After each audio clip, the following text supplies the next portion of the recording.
If you've been around for a while, you'll remember that back in the early days of SEO, it was super easy to rank and get traffic. Just throw up a new website, target a keyword, add some backlinks, and you're sort of raking in organic traffic and making lots of money, right? Since then, it's gotten more competitive and much harder to get SEO traffic. But good news is with the rise of AI, the rise of answer engines, whatever you want to call it, so tools like ChatGPT and Perplexity, there is a new opportunity now, right? So we're still very early. The traffic that ChatGPT, Perplexity, and those sorts of things drive is still a lot smaller than what's coming through traditional SEO. But now that Google has introduced AI overviews, now that ChatGPT continues to grow, that sort of trend, you definitely want to be on the right side of that trend, right? So not to say you don't want to do any more traditional SEO. In fact, doing traditional SEO is probably beneficial to ranking in AI engines and being cited and mentioned in AI responses. But there is a nuance, and this is a great opportunity. So what this video will be is sort of a bit of a step-by-step guide on how to get started with generative engine optimization or LLM optimization. Basically, what you can do today to start improving your LLM, large language model visibility, right? So we're going to cover a couple of different topics. First, we're going to talk about how to get a measurement, some way to see how your brand is currently performing. Number two is how to identify and build the topic pillars that you want to be known for or mentioned about. Three is how you can make semantic updates to your existing content. This is around improving the structure and formatting of your existing content that is already ranking so that it is easier or more likely that large language models will mention you in their responses, right? Four is how to technical audit. So this is around, I guess, fixing crawl issues, fixing schema issues, making sure that your content is as easy as possible for large language models or search engine, AI search engines to read, right? Five is how to boost offsite signals. So this will include things like backlinks. And then finally, we're going to cover how you can track performance over time, right? So it's going to be a longer video, but hopefully this will give you a good baseline, at least a good number of steps that you can take away today and start doing. For this whole video, I'm going to focus on the methodology so you can do all of this yourself for free. Quick, I guess, disclaimer is we are building a lot of tooling around this at Dumpling AI. So if you are interested in a more automated approach, please do check out dumplingai.com. But this video, everything I mentioned is just the pure step-by-step guide. So you can do it all manually if you do want to. So let's begin. Let's begin with baselining, right? So let me just create a new section here. So what do we actually want to track here, right? So how do you use ChatGPT if you're looking for some sort of product or service? You basically go into ChatGPT and you type in let's say I'm looking for a CRM, right? Like what CRM is good for a early stage startup targeting XYZ, right? And what you want, if you were a CRM provider, is you would want ChatGPT to recommend your product as the top product, right? Whether your product or your service, your brand is being mentioned in responses, how it's being mentioned, and then where it ranks in that response, right? So for example, if I ask ChatGPT about a CRM, it's probably going to mention 3 CRMs.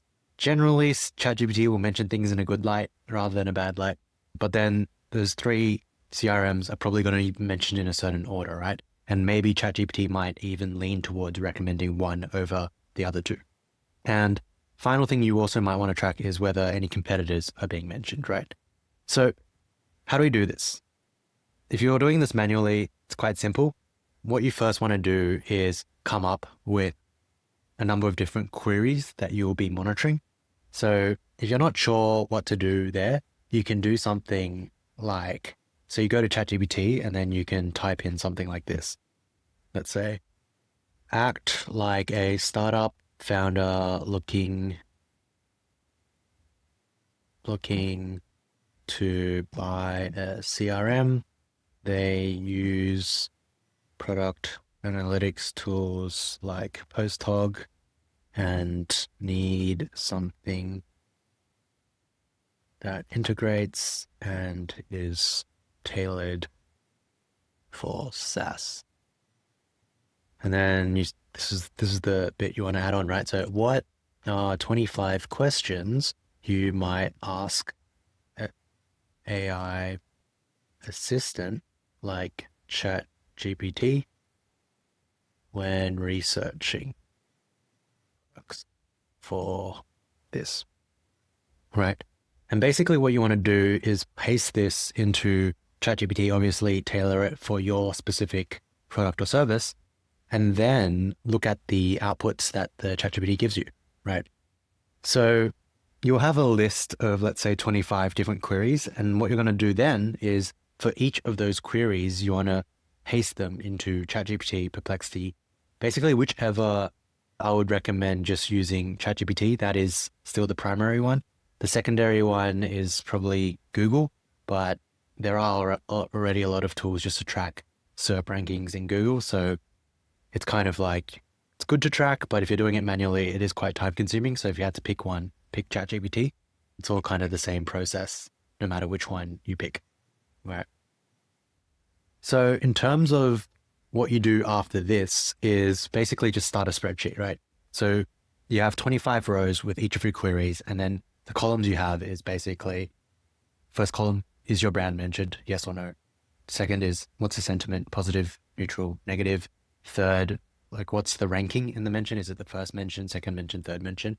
And then optionally, fourth column is, are any other competitors mentioned? And you do this for all 25 queries, right?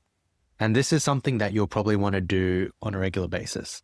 So maybe like to begin with, just do it on a weekly basis or a fortnightly basis, just because you are doing it manually. It will take you some time just to run through those 25 queries, right? So that's how you baseline, and that sort of is the foundation of what we're going to cover next. Like everything we do now is really around how do we improve performance from that baseline, right? So second piece is around the topic pillars that I mentioned. So what you want to do is actually look at some of the queries that you've generated from that first step and see if there are any topics from those queries that you don't already have content on, right? So if you have anything that you haven't covered yet, then you probably want to build a topic pillar around that. If you already have something there, then it's really more a optimization game around making sure that your topic pillar does actually touch upon those specific queries or questions that you're monitoring, right? And I'm not going to go into the more traditional SEO stuff around like, oh, you might want a pillar page and then a hub and spoke model, all that sort of stuff. There's so many blog posts out there on how to set that up, best practices like internal linking, all that sort of stuff, right? So this step, pretty straightforward. As I mentioned before, a lot of these steps are basically the same as old school or traditional SEO. It's just the end objective is slightly different. So maybe there's a little bit of nuance. All right, cool.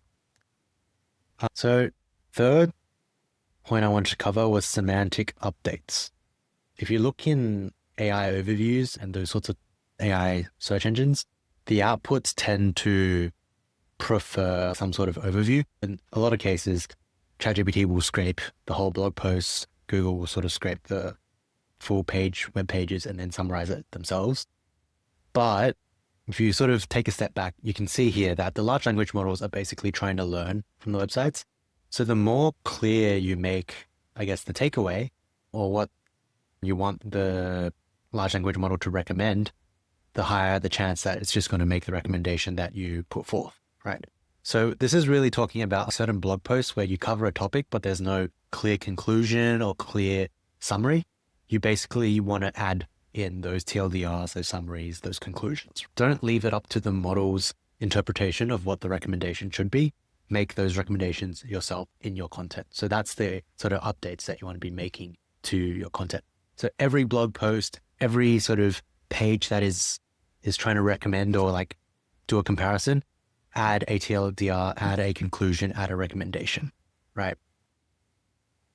If ChatGPT is not recommending in the way that you want it to, then that's a good sign that it's missing a summary or a conclusion, right?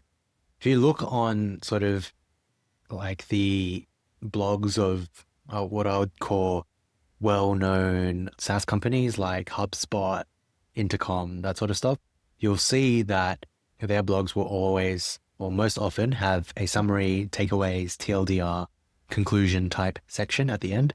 And this was good before, right? It was good for user experience, like human user experience. But these days for AI search engines, it's also very valuable. One sort of way to think about it is AI search engines are much closer to humans compared to what old school Google crawler bots were.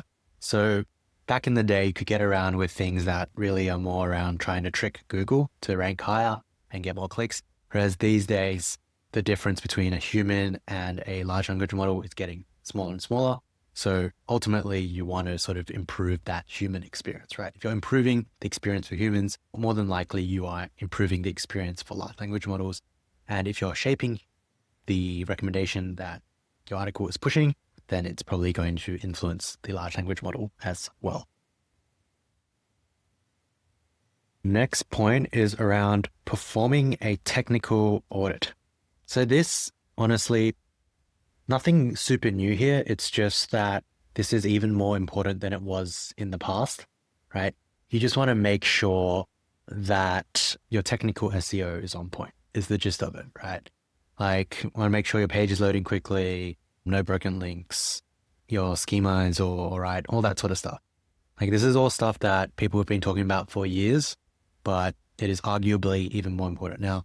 It is a good practice for SEO anyways. So it's one of those things where should have been doing it. It's a good reminder to do it. Not sure if it actually will help with AI search engine optimization, but no harm in doing it. So next one is offsite signals, right? So all the traditional ones that help you with ranking Google will still be helpful because at the end of the day, ChatGPT is still leveraging search engines, thinking sort of Google or something similar to Google under the hood. It's pulling sort of the top 10, 20, 25 results and then sort of getting the answers from there, right? So if you can do those traditional things like backlinks to rank higher, that is still very much beneficial. But I have seen some research recently around other types of offsite signals being more valuable, right? So things like brand mentions. So if you are mentioned in reputable publications, like just well-known sites like Forbes, or if you're positively mentioned on forums like Reddit, Quora, I've seen research pointing to that being more strongly weighted in terms of how the large language model will interpret it, right? Which kind of makes sense if you look at it again from the human lens. If you're researching on Google and you click into the top ranked page, but you've never sort of heard of this brand or this website before, it's probably slightly lower trust. But if you click into a well-known publication or onto Reddit or something like that, you tend to put a bit more trust into it, right? So large language models seem to work the same way, at least based on what I've seen online, different case studies that I've seen online, right? Again, no real negatives to doing this. So if you aren't already doing this, give it a go. I think it's, in terms of like tactics, it's just back in the day, people would just look at pure backlinks and domain authority. They wouldn't give too much weight into whether like how reputable the publication is or like Reddit type stuff. Though Reddit was coming up a bit in SEO recently anyways, but that sort of stuff seems to be quite a big driver for AI search engines. Cool. And then finally is how you track performance, right? So this is sort of going back to that baseline. So you've got the baseline now, you want to track performance over time. So basically every week, every fortnight, run those 25 queries through ChatGPT or the search engines that you're monitoring, and then just see how you're performing, right? There are other things you can do to see how often ChatGPT is, for example, crawling your website. Because when you ask ChatGPT a question, you can see that ChatGPT is searching the web and then going to different websites, right? So you can do things around tracking how often ChatGPT is actually visiting your website. This you can't actually do manually, so I'll leave it up to you to find a solution online. If you just Google like ChatGPT tracker, something like that, you can sort of sign up to a tool, get basically a JavaScript snippet that you will need to install on your website, and then you can track how often these AI crawlers are visiting your site. As I mentioned before, we are building tooling around this at Dumpling AI, so you can check out dumplingai.com if you're interested. But just to be transparent, there are lots of providers out there that help you track how often AI crawlers are visiting your site.